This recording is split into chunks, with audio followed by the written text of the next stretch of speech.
السلام عليكم ورحمة الله وبركاته. رب اشرح لي صدري ويسر لي أمري واحلل عقدة من لساني يفقهوا قولي. أعوذ بالله من الشيطان الرجيم. بسم الله الرحمن الرحيم. يوم ترجف الراجفة. My noble audience, last week by the grace of Allah Almighty, we concluded the second theme of Surah 79 Naziath. And the second theme of this surah starts from verse number 6. That's way above يَوْمَ تَرْجُفُ الرَّاجِفَةِ, and it is concluded on verse number 14. That's it. فَإِذَا هُمْ بِالسَّاهِرَةِ. So the first theme of the surah speaks about the angels that are deputed by Allah Almighty to extract the soul. And then the second theme of this surah speaks about the day of judgment, the final hour.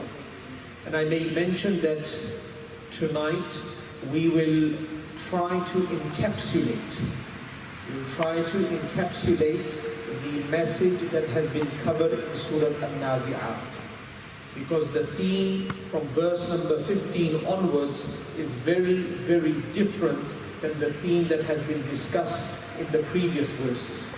So we need to encapsulate it, so whenever you study these verses, or whenever these verses are recited, this message that is going to be given tonight echoes in the mind, and it will allow you to enjoy the message of these verses. So it's a message that encapsulates from verse number 1 to verse number 14.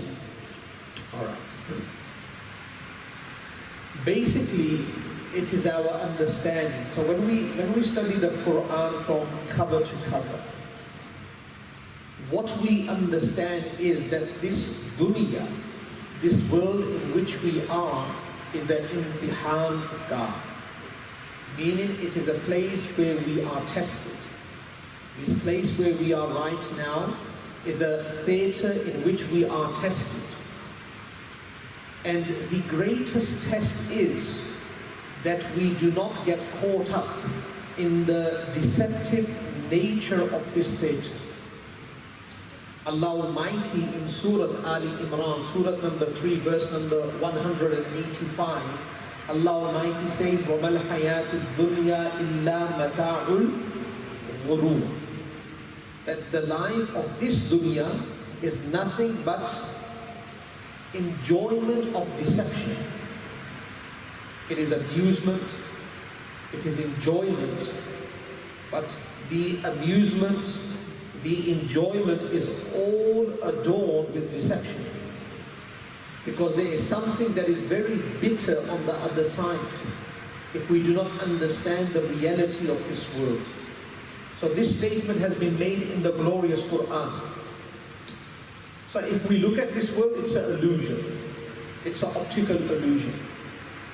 Pious people, people that have a very strong ta'alluq with Allah Almighty, can see through that illusion. So that's why their life and their choices in life are very, very different than those people that are still on this side of the illusion, who do not have the ability to look through. So their choices will be very, very different. And that's why when we study the life of a sage, a pious person, we are mesmerized at how could he live that life. But if you were to ask him, he will say, how are you living this life? Because he's on that side and we are on this side. He can see what he is doing absolutely is right, and what we are doing is wrong. And we are on this side of the illusion. So what we do, we think it is right, and what he's doing is wrong. So it's a matter of excelling and placing yourself in the next theater that is on the other side of the illusion. Now, true deception of this dunya is that a person is deprived of faith. That is true deception. The true deception of this dunya is to deprive a person of faith. Another dimension of deception is to deprive a person of good deeds. Another dimension of deception is to deprive a person of true concern, worry, gham. Now we're going to focus upon this because thinking about death, first theme of this surah, and then thinking about the final hour, the overwhelming event that will shake the entire universe, to think about it, you need to have the worry. You need to have the gham, you need to have the concern. That's why they say one of the dimensions of deception that is inclusive to mata'ul ghurur is to deprive a person of worry. We need to have that worry, that gham and that fiqh. That's why the scholars have said, اعلموا أن الدنيا دار الفناء والغرور. Each person should know that this dunya is darul fana. It is a place that is to perish. Wal ghurur, and it is a place of deception. Wa'lamu anna al-akhirah darul baqa was surur. And you should know that the life to come is baqa. It is durable. It is everlasting. Was surur, and it will bring true enjoyment. So the enjoyment of this dunya has been classified as deception. But the scholars have said that the true enjoyment that a person will enjoy, where there is no deception, there is no trick that is being played, is on the other side. So we have to see beyond that. Now, if we study the life of Nabi Kareem Muhammad sallallahu alaihi wasallam, if we depict, now there are so many different narratives that capture the way the Nabi of Allah used to carry himself, used to handle himself, used to present himself. Hind bin Abi Hala, the riwayat is in Tirmidhi, he says that what I observed when I studied the Nabi of Allah, and these were people that used to dissect, they used to study very carefully. It was not a superficial study, it was a very deep study that Hind bin Abi Hala made. And he says that I came to this conclusion that Nabi Kareem Muhammad sallallahu alayhi wa sallam mutawasil al-ahzan da'im al-fikr. He was continually grief-stricken, and he was always in thought. So it is most important, if we want to be successful, and if we want to see what is on the other side, we have to emulate that person that has seen the other side better than anyone else from the makhluk of Allah Almighty. So he was always thinking about that other side. If we do not think about it, and we do not have that gham and that huzn, that fikr, then we cannot benefit from the theme number 1 and theme number 2 of this surah. That's why when people used to study the first Khalif, Hazrat Abu Bakr Siddiq radiyallahu ta'ala an, the statement that the Sahaba made in relation to Hazrat Abu Bakr Siddiq radiyallahu ta'ala an was Rajulun Hazim. He was a Rajulun Hazim. What ghamgeen aadmi. He was a very sad person. Always, it seemed like he was in sadness. He was always in fikr, in a gham. And then if you study Hazrat Umar, the Sahaba say that what we observed was that he was kathirul buka. He used to cry a lot. Now just think about it. One is us crying, understand that? They say in the latter stages of the life of Hazrat Umar radiyallahu ta'ala an, the Sahaba and the Tabi'een could see that there were 2 lines on his face. So he cried profusely, that when the tears used to trickle from his eye onto his cheekbone, because it was continuous, it was not one-off, but it was continuous, that it left lines on his face. It was like a stream assisting the tears to trickle down and to drop to the ground. Kathirul buka, he used to cry a lot. I read in the Surah of Hazrat Umar radiallahu ta'ala an, that once a lady, she knocked on the door. Hazrat Umar radiallahu ta'ala an was not present at home. She knocked on the door, and Hazrat Umar's wife came and she said, I would like to speak to Umar. So the wife said, why don't you sit inside? So in those days they used to live a simple life. So the sajjada, the musalla was on the ground. The wife said, you can sit here. When she was ready to sit, she felt the sajjada and it was wet. The musalla was wet.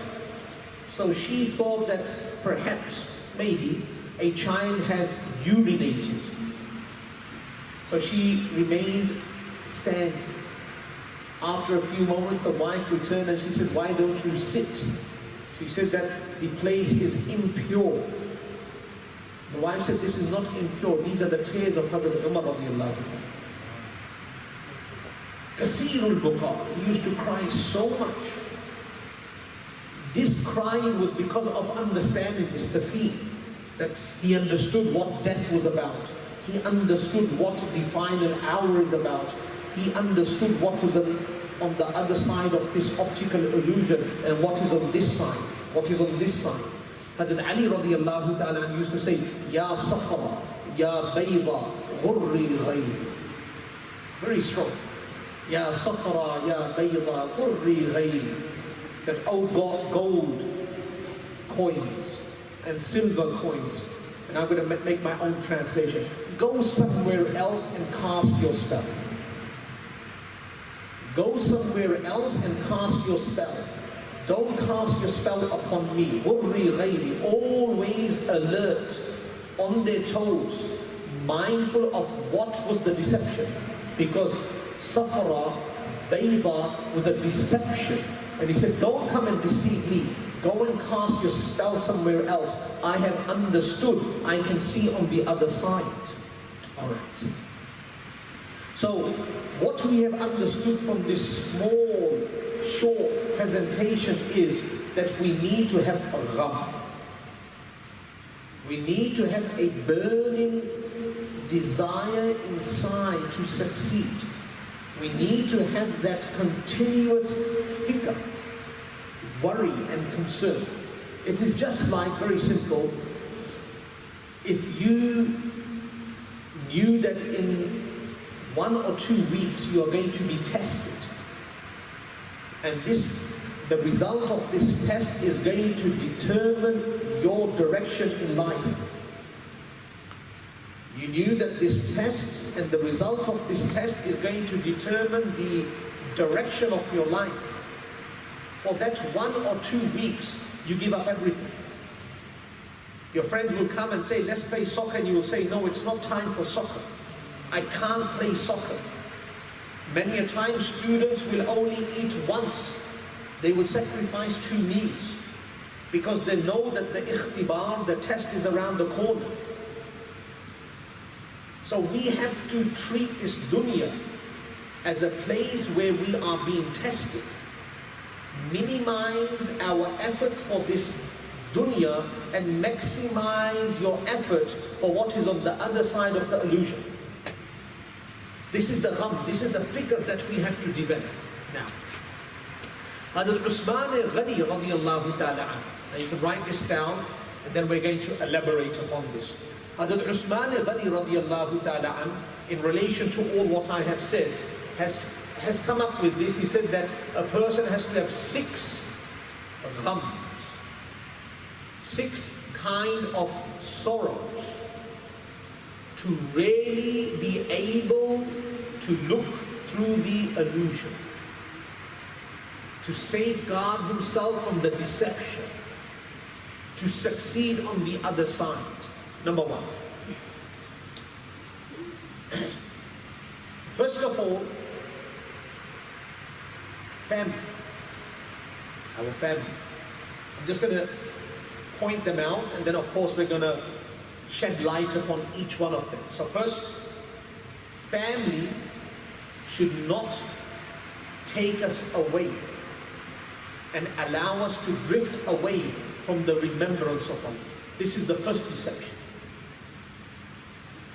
If the Ahlu Ayal, the children and the family, take us away from the remembrance of Allah, this is the first deception. We have to have the fikr and the gham that this does not happen. Makes sense? Number one. Number two, that this world does not deceive us, that it takes us away from the preparation of life after death. This world and whatever it contains, and as the Quran has stipulated, it is deceiving. It does not take us away from the preparation of Akhirah. It does not place us in the state of oblivion, that we become oblivious to Akhirah. Number two. Number three. So we have to have that gham, that this does not happen. Number three. We should be mindful that even if we commit to good, the Satan is still in pursuit of us, that how can he allow our good to rot away? So committing to good is a deception in itself if we are not mindful of containing and sustaining the good that we have committed to. This is a deception as well. So we should have the worry and the gham that how can I hold on to my good? How can I hold on to my good? Nowadays, we have children, but the concern is how can I hold on to these children? Children are slipping. They're making their own path. I'm trying to hold on to them.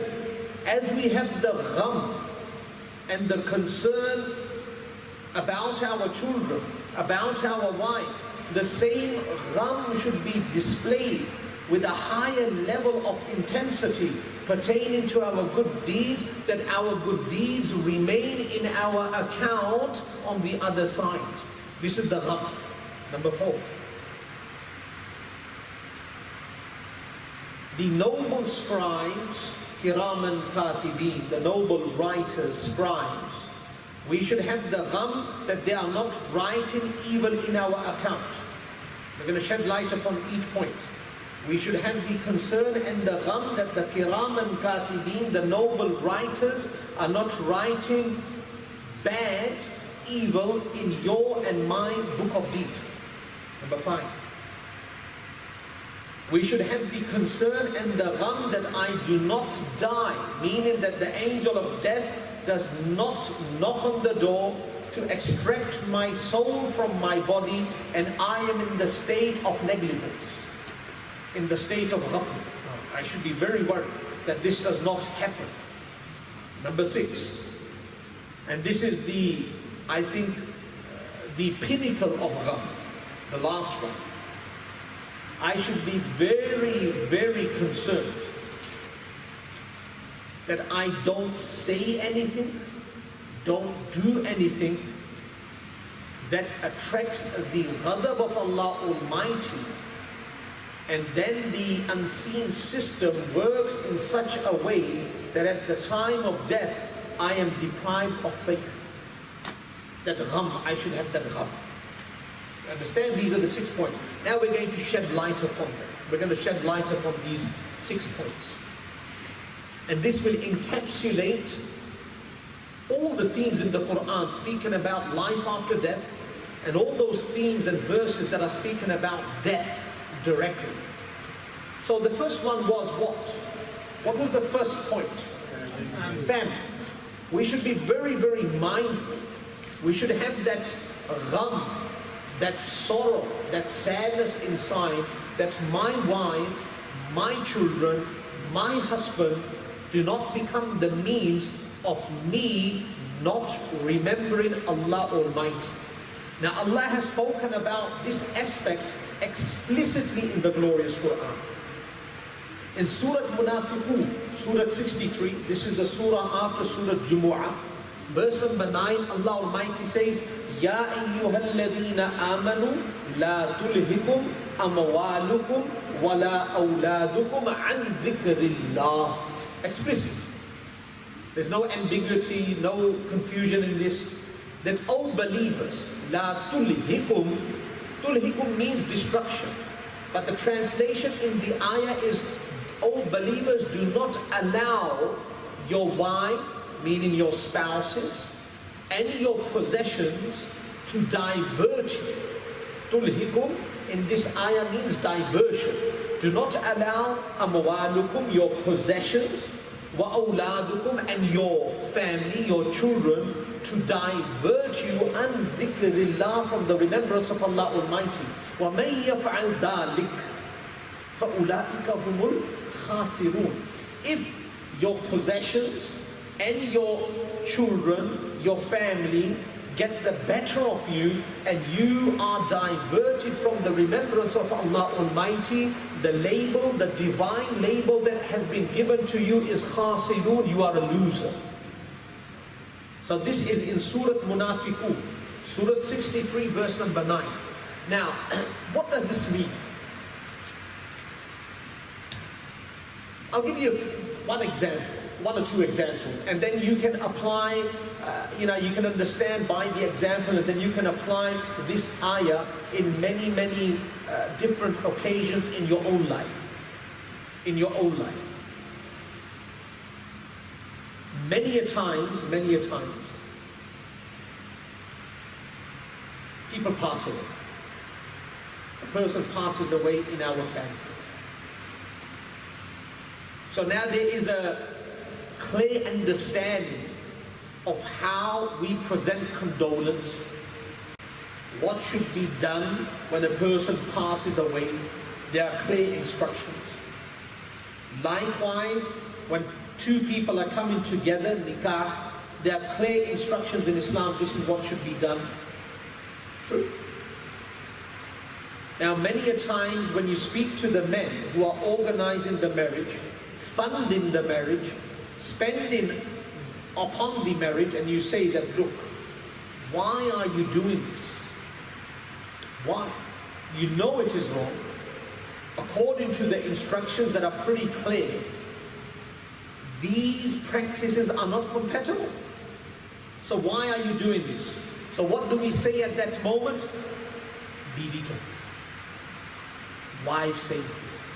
Children are saying this. Wife says this. Children are saying this. So according to this scenario, or if we take this scenario and then we try to understand this ayat of Surah Munafiqun, our wife or our child has diverted us from the remembrance of Allah. Because the remembrance of Allah at that time was to uphold the clear instructions. I'll give you another example. 3 years ago, a father came to me, he said, my child wants to go schoolies. Schoolies, Gold Coast. Schoolies, is that what we call it? Is it okay? I said, how can you say it's okay? Why do you want to send up them? Send him 3 days Jamaat. That's his school. Send him 3 days Jamaat. Send him to the mosque for 3 days. Sending him to schoolies? You know what he's going to do? They said, I can't do nothing. I've got no power. He doesn't listen to me. So I'm giving in. Now, of course, there's, it's not simple, as I explained, but we can take this scenario that most probably this child has the courage and the audacity to defy his father right now and go out and celebrate in a style that is not compatible with Islam, that is not allowed in Islam. He knows that, but the father and the mother have compromised many a times before arriving at this junction. They have compromised many a times. No child can just stand up at schoolies and say, I'm going to schoolies. The father and the mother have compromised many a times. And whenever we compromise the laws of Allah Almighty, the result of this is, for the one who you are compromising the laws of Allah, Allah will turn that person against you. This is the qanun of Allah. We are compromising, we are disregarding Allah and His clear instructions to please the son, the daughter, the wife, husband. So what happens? This same wife, same child, boy or girl, turns against you in the future. Turns against you in the future.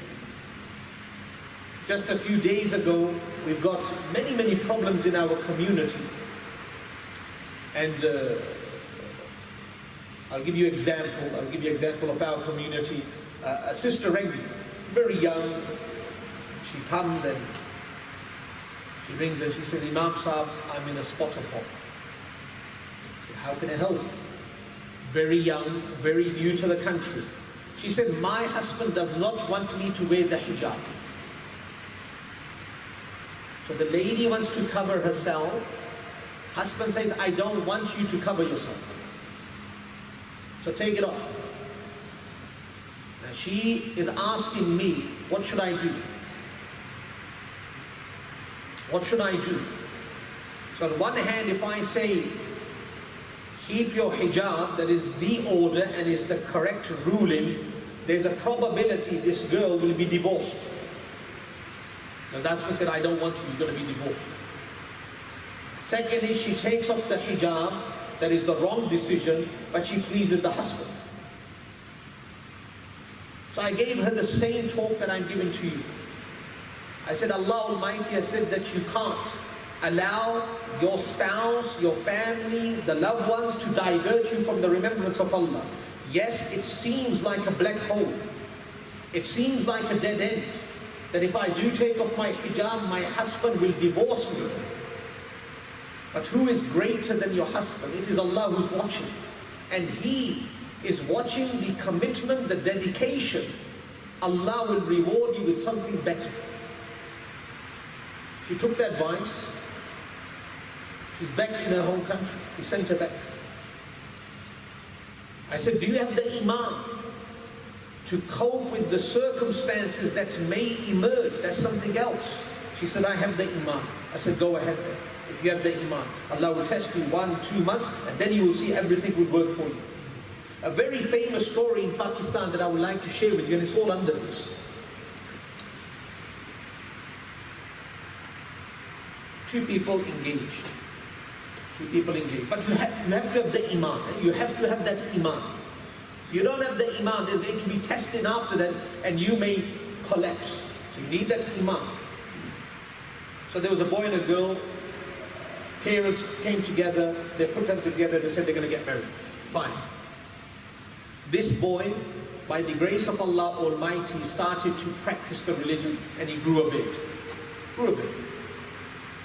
On the day of wedding, when he arrived there, the family of the girl said, who is this? He said, it's exactly the same boy that you accepted 4 or 5 months ago. They said, we accepted the boy without the beard. So the deal will only go ahead if he shaves the beard. So the boy had just spent 4 months in the path of Allah. He just spent 4 months in the path of Allah. So the family members came of the girl. The father and the mother of the boy, they came and they said, just shave it now. Once she is in your nikah, you go back home, you grow it again. He said, no, I'm not going to shave this. They said, if you do not shave the beard right now, everything is going to collapse. We have spent so much money on this wedding. It's going to go down the drain. It's not okay. So he was adamant, very firm. In front of the public, he said, look, you accept me as I am, that's it. I'm not going to change myself to suit you people. I've changed myself for the better to please my Creator. I'm not going to divert from this path. So the family of the girl, they said, that's it. We're walking away. So you can walk away. They're walking away. Finish. There was one person sitting as a guest of this function. He was sitting there, and he was a very wealthy person. He had a daughter. The girl and her family has walked away. The boy is sitting there with all the flowers hanging around his neck, without a bride. Suddenly this person stands up and he says, look, I take my hat off on your Imam that you did not give in. You're a person of principle. I have a daughter in the next suburb. If you bring the whole family to my house, you can get married today. This is unheard of. It's all right. They go that side, they get married, and with the girl comes a lot of wealth. Previous girl, only a girl. No paisa. With this girl, a lot of paisa. Fulus. He kept his bed and he became very, very rich. But there was a possibility, now this is a good scenario, there was a possibility he will walk away without any girl, without any paisa, without any girl. He was in credit, now he'll be in debt. But subsequently, Allah will reward the person. So keep in mind, your ahlo ayal, your family should not be the means of you diverting from the remembrance of Allah. This gham should be overwhelming. And this does not happen overnight. It is with tarbiyah. It is grooming your family, giving them an understanding. I'll give you a few examples. Hazrat Abu Bakr Siddiq radiallahu ta'ala, we are very familiar with this personality, profound personality. If you just depict for a split moment and compare him with modern leaders, he was the leader of the time. What don't our leaders have nowadays? If he's the leader of a third world country, what doesn't he have? He has everything. Abu Bakr Siddiq could have everything, but like we said before, this world did not deceive him. He could see through the illusion, he could see on the other side. Wife, she's the wife of Hazrat Abu Bakr Siddiq. Now who doesn't like sweet? Who doesn't like sweet? Many a times we do not consider our meal to be completed if we don't have a sweet dish. So if we are invited and they give you biryani, maqluba, steak and chips and everything is there, and that's it, there's something missing. So what's missing? For us it's two things. One's a sweet dish and one is chai. We need chai. So me, myself, Punjabi person, I don't consider the meal to be complete if there's not tea afterwards. But before tea, it is a sweet dish. You need a sweet dish. Hazrat Abu Bakr Siddiq, he has come, and if you think about it, from a luxurious life. He was very, very wealthy. He was a tradesman. He comes into the fold of Islam. The Imam gives him the power to see the reality of this world.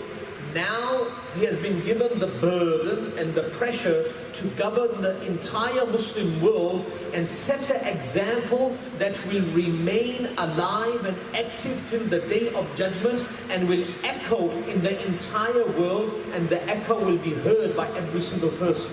So he had to set an example. So now from the Baytul Mal he is being paid to live.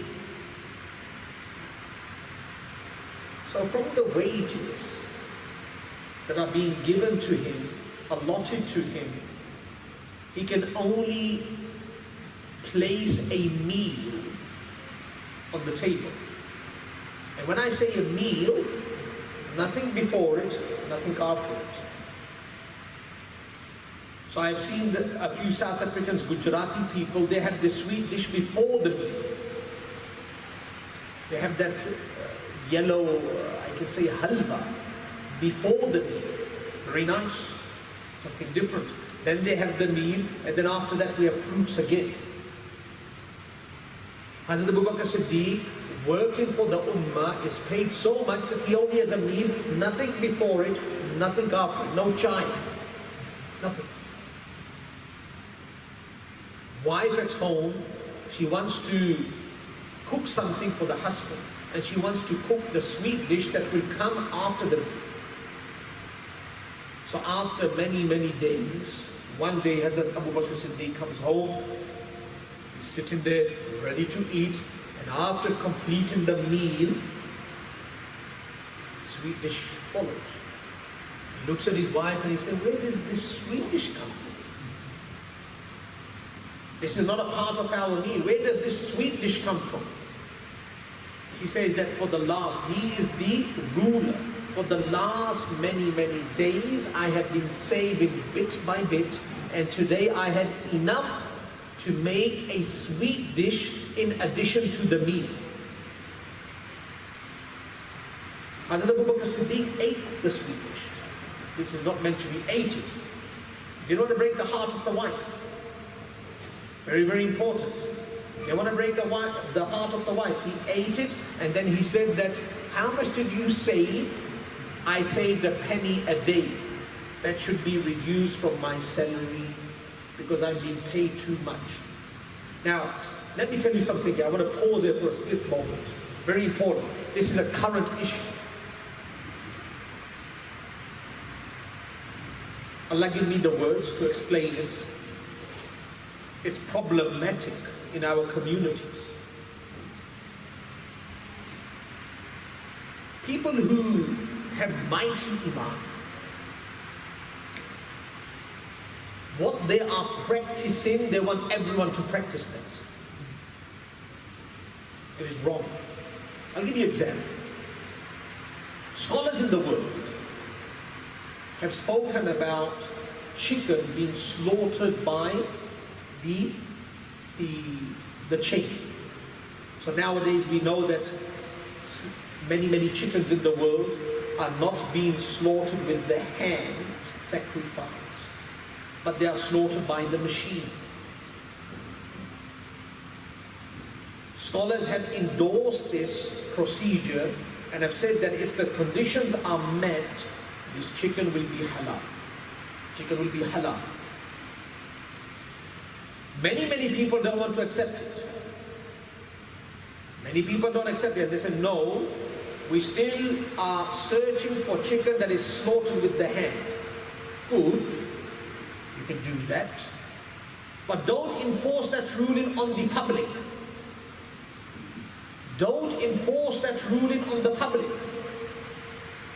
Where you are standing, you have the iman to support your decision, but the public does not have that iman. Let me take one step further now. One step further.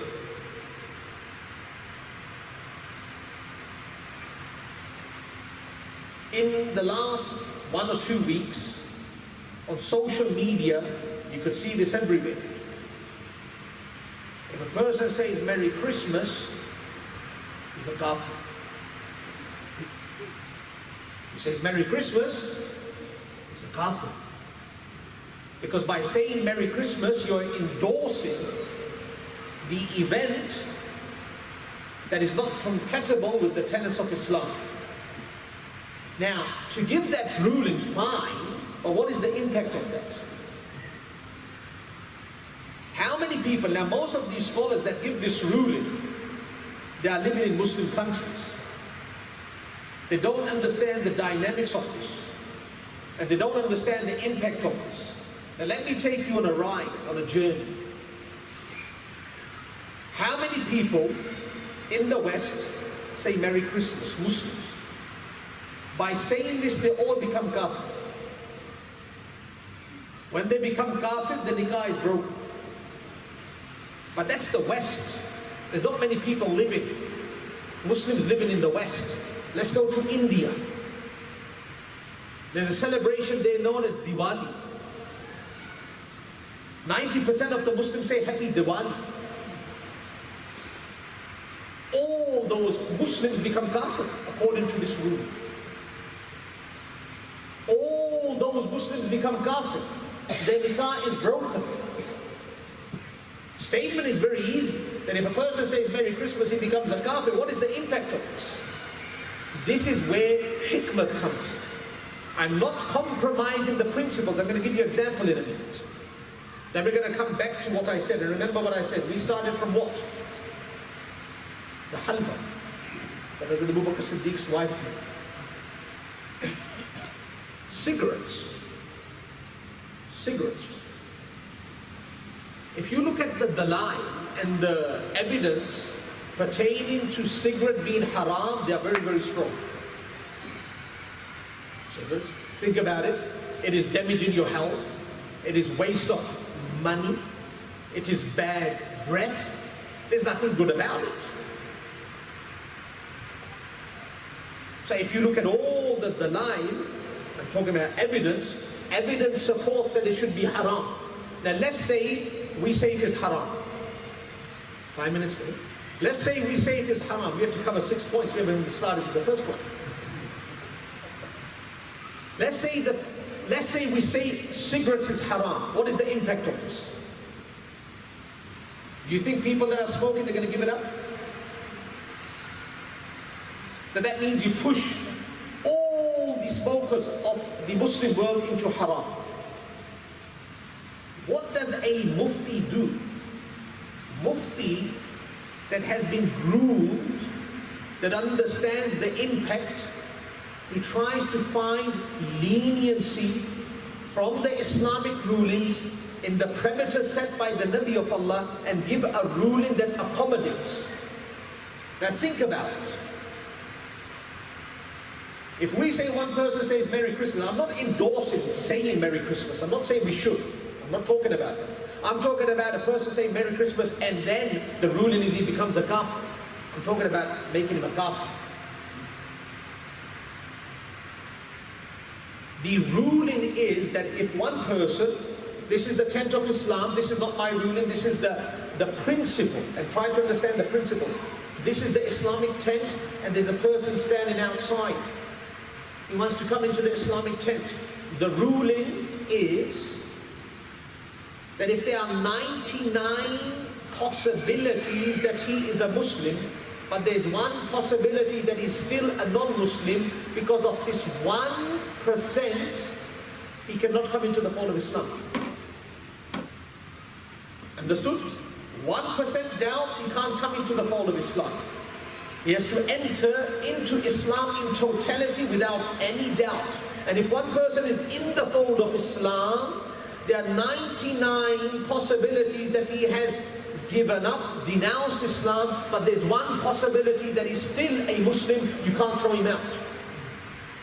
That is the law. I didn't make these laws. If one person says Merry Christmas, ask him, is he endorsing divinity? By saying this, is he accepting that Jesus Christ is the Son of God? Is it the other possibilities that he's still a Muslim? Why don't you keep him in the fold of Islam? Why do you throw him out straight away? So your taqwa is right there, but try to understand that the taqwa of other people is not there. That's why the Nabi of Allah says, if you wake up for tahajjud, sprinkle water on the face of your wife. Sprinkle, not like this. Why did the Prophet say sprinkle? Slight push. She may not be where you are. You're praying tahajjud, get up. The Prophet doesn't say, get up. Sprinkle. And before sprinkling, you have to educate. You can't just start sprinkling in the morning, because you'll end up in the hospital. You can't just sprinkle. You have to say, honey, I'm going to wake up for tahajjud. Can I wake you up?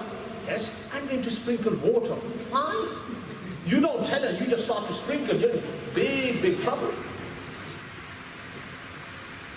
So you have to understand that a ruling, it's ajib. So many issues in the world. We're talking about Merry Christmas. I can't understand this.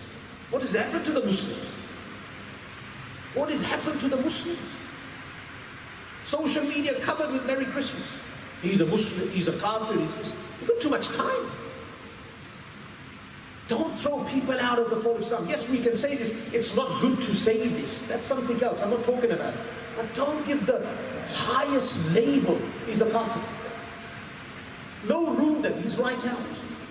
So standard, if your standard is there, and it's the highest standard, don't apply it upon the people. I'm going to give you an example and finish it.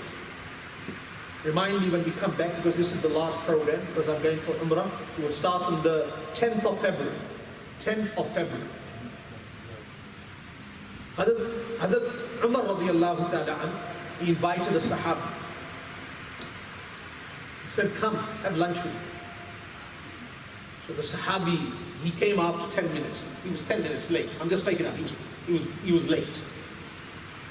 So Hazrat Umar said, I've got something important to discuss with you, but before we discuss, let's have a meal. Let's have lunch. So Hazrat Umar puts the lunch there. And Hazrat Umar said, let's eat. He declines. Hazrat Umar says, eat. He declines. Hazrat Umar said, why are you declining? So they were very truthful people, upright people. He says, look, everyone knows what you eat. We can't digest this.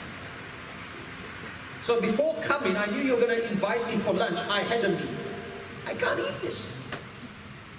Hazrat Umar started to cry. This is hikmah, this is wisdom. Hazrat Umar started to cry.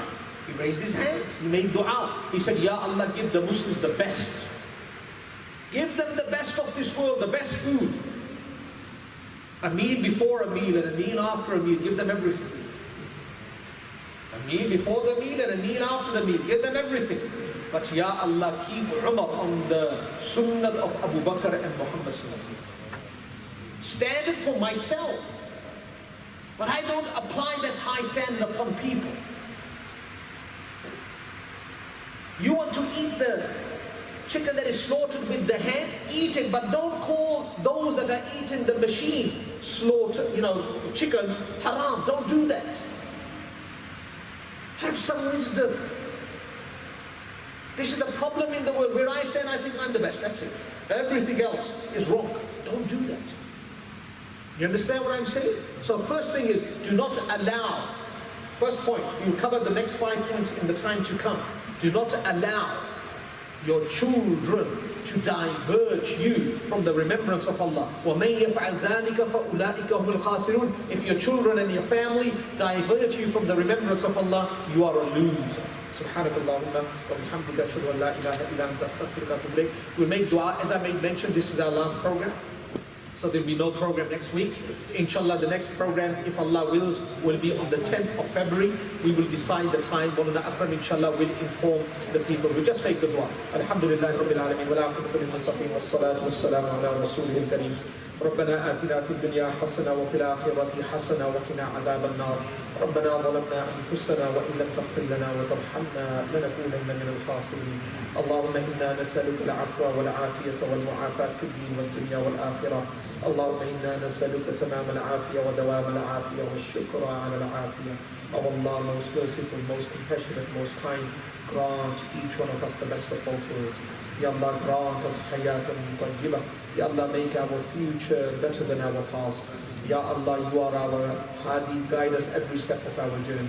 Ya Allah, guide us to iman and yaqeen. Ya Allah, guide us to a'mal salihah. Ya Allah, guide us to your good pleasure. Ya Allah, guide us to Jannatul Firdaus. Ya Allah, in the program that we have conducted in the last few months, Ya Allah, whatever has been said, Ya Allah, allow us to implement it. Ya Allah, allow the Quran to dictate and regulate every action of our life. Ya Allah, give us the love and the mahabbah of the glorious Quran. Ya Allah, give us the fahm and the understanding of the glorious Quran. Ya Allah, make the Quran a shafi' for us on the day of judgment. Ya Allah, make the Quran a shahid for us on the day of judgment. Ya Allah, all these brothers and sisters that came, Ya Allah, fulfill all their permissible needs. Ya Allah, shower your mercy, your rahmah upon them. Ya Allah, fill their life with barakat. Ya Allah, in this Mubarak Majlis, whatever we have asked for, Ya Allah, if it has khair, grant it to us. Ya Allah, if it does not have khair, grant that has khair. Ya Allah, if we have asked for something that we should not ask for, Ya Allah, pardon us. Ya Allah, if there's something that we should ask for that we have not asked for, through your karam and your sakhawa, Ya Allah, grant it to us.